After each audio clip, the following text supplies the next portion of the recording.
All right, guys, I wanted to hop in here and provide you guys with some strategy for getting through this last Valkyrie fight. So make sure, obviously, you got the difficulty set to easy. You buy a superior resurrection stone from Brok and Sindri. In case you die, you can be brought back to life using Atreus. You'll have a reasonable size health bar there. Buy yourself some more time in the fight. And then I'll also make sure that you're checking the stats on Kratos, that you've leveled up your wrist, chest, and waist armor, also your pummels as much as possible. You're trying to get everything leveled up, trying to get that power level up as much as possible, guys, so that it's a more fair fight. Also, make sure the stuff that you're enchanting in your armor slots, try to make it to where your final stats on Kratos, try to make the runic as high as possible, and you want to have at least a 50 cooldown. Okay. When I had this fight, I think my runic powers were like at 248, and I believe my cooldown was around 50. So if you can get into that range, it doesn't have to be exact, but that's really what you want to focus on. Now let's talk about this fight. So you want to be just as aggressive as you were with the previous 8 Valkyries. You want to go in there, fire off all 4 runic attacks with the axe and the blades, and then pop that talisman, fire the next 4 off. If you're lucky enough to hit all 8 attacks, which some of you are not going to be lucky enough, she's very evasive, okay? So you're probably only going to get 6 of these in. Well, let's say you get all 8. You're going to be sitting at about 50% of her health. That's what she's going to have left. That's not really good for us. The previous 8 Valkyries with our first onslaught of runic attacks, they were pretty much dead. She's not. So the fight's going to have to go on for a couple more minutes here, because you still have to cool down everything. You still got 20 to 30 seconds at that point before you catch your first axe cooldown. And then you've got another probably minute to a minute and a half before your talisman recharges and that sort of thing. So the first thing you want to do is, as soon as you're done with your first 8 runic attacks, is go ahead and hit the Murder of Crows, fire that off with Atreus, hold down that square button. You can do it during the runic attacks. You just want to do it in that first onslaught of runic attacks. It doesn't have to be when you're done. Just make sure that you fire that off. That's going to do a little bit more damage and kind of keep her distracted, right? Plus, that's going to also cool down by the end of the fight, and you can use it again. You want to just use it in the first couple seconds of the fight. The next thing you want to consider is keeping yourself alive. That's really what this fight is all about per our strategy. It's not about knowing how to dodge all her attacks and perfect timing and perfect parrying. I could teach you guys that, but I don't know that everybody watching the guide could follow, and that's not a very good guide. Okay, if everybody can't do it, it's not a very good guide. So I've went with the strategy of just trying to keep you guys alive for up to 5 minutes, because that's how long this fight can last, is up to 5 minutes. So as soon as you're done firing off those runic attacks, you've hit her with Atreus's runic attack, you're in that cooldown period, what do? So there's a good chance that the attack she's going to put on you, you can just block with your shield. It's more than a 50% chance, okay? So I would just find a corner somewhere, hold down that shield button, and just hope and pray that she fires off attacks at you that you can block. I know that seems kind of more of a luck thing, but you're going to see me do that in this video, right? The more distance you have on her, there's a good chance she's going to perform certain attacks. Like there's one where she throws a bunch of ice at you. There's another one where she throws like these weird lightning bolt things at you or whatever. All that stuff can be blocked with the shield, except for the very last portion of those attacks. You'll see that little red glow pop up on her body when she's about to do something that you can't block. Anytime you see that, that's when you know that you have to kind of implement phase 2 of this thing. So phase 2 of this is if you see something on her, that little red orb thing that fires off on her body, you got to dodge. And all you want to do is just spam the dodge. Now, if you can, you want to spam away from her, the dodge. So instead of pushing left and right on your left thumbstick, kind of going in a horizontal movement, you want to be pushing back and right or back and left, because she's very aggressive with her attacks. So you want to be going away from her while you're spamming that dodge button. So let's recap before we get into the next portion of this. You're holding down the shield button unless you see that red flare thing come off of her body, which lets you know she's about to do something, an attack on you that cannot be blocked. Then you just spam the roll button. It's not going to work 100% of the time, guys, but it will get you out of most of her, like the sticky situations in this fight. So that's kind of the first 2 things. Now, by then, After you've done those for about 20 to 30 seconds, you're going to have a Runic Attack build up in your Leviathan Axe. Runic Attacks can stop her cold. So if she's about to do an attack on you and you fire off a Runic Attack, it's going to stop her, okay? She's going to be dead in her tracks, and it's also going to cause her to go into a weird kind of animation where she's trying to recover from the attack. That's going to buy yourself enough time to run around and get health. After you fire off those first 8 Runic Attacks, you're going to have health stones laying around the map. Then for that 20 to 30 seconds while you're trying to, dodge and evade her attacks and block and stuff like that, you're probably going to take some damage, right? You get your Runic Attack, you go up there, you hit her, and then while she's in that weird stun animation, you run around and grab as many health stones as you possibly can. So you're going to be taking damage in the fight and then trying to replenish that damage each and every time you fire off a Runic Attack. Does that make sense? You're going to do that process until you get your talisman back. And once you get your talisman back, it's over, because now you're going to have access to all 8 Runic Attacks again. You go in there, you fire them all off, and she's going to die. Now, the fourth thing to consider, if you're having a lot of problems and you're having her, I guess you're having the luck of the fight swing in her favor, so you're spamming your shield or you're spamming your rolls or whatever, and she's just still getting a lot of damage on you, access your rage meter. We haven't really talked about this, but the one thing I want to share with you guys, and I'm sure you don't know this by now because we have never really used rage in the game that much. There's 2 rage bars at the bottom of your screen. There's a left one and a right one. There's a gap in between them. I don't know if you've ever noticed that.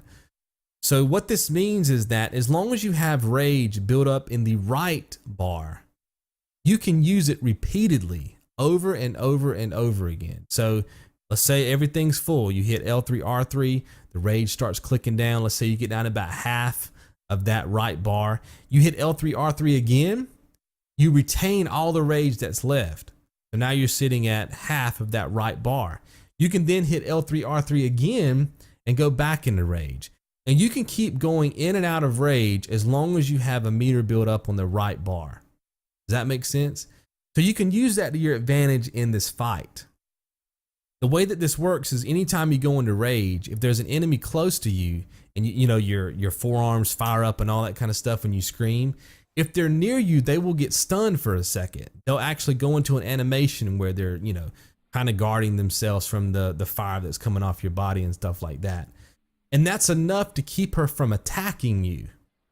You don't necessarily want to try to punch her because you're not going to be doing a lot of damage. Although if you're in a pinch when it comes to your health, if you're in rage mode and you start attacking her, you will get some of your health back.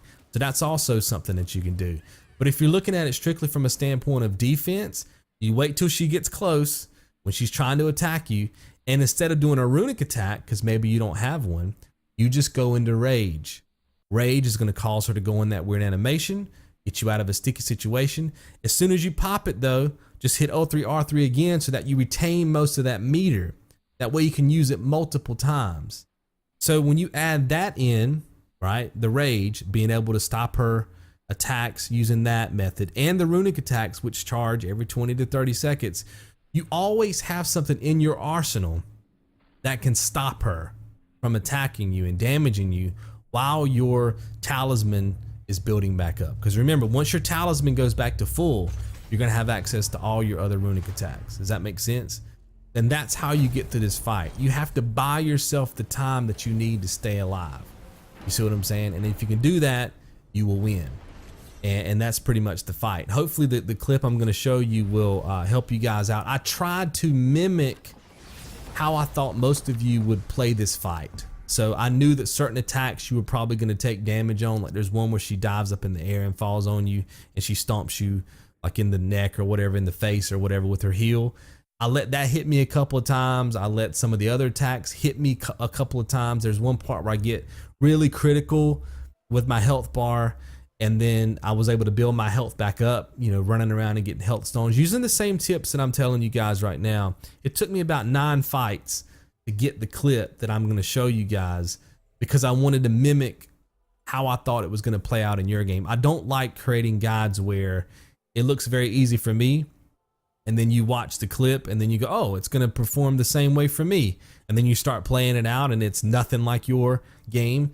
So it took me about 9 fights to get my game to to feel like it was going to represent your game. If you have any questions, leave them down below in the comments, and I'll be sure to answer them, because like I said, this is going to be the most difficult thing you're going to have to do in this game, and it can make or break whether you get your platinum. So I will be in the comments, guys, heavily. So let me know what you guys are thinking, and I will take it from there. Enjoy this clip, and I'll see you in the next one.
We did it, I suppose. You don't sound very happy about it. It's difficult to be happy about anything when you're a reanimated head. I'm grateful we were able to set the Valkyries free. But so much of this could have been avoided, if only... You said it yourself, Ed. It does not matter anymore. The past is the past. Well, that's awfully cheerful coming from you. I am in a good mood. The dwarves will make use of this helm. Your dad's a wee bit single-minded, isn't he, lad? Definitely.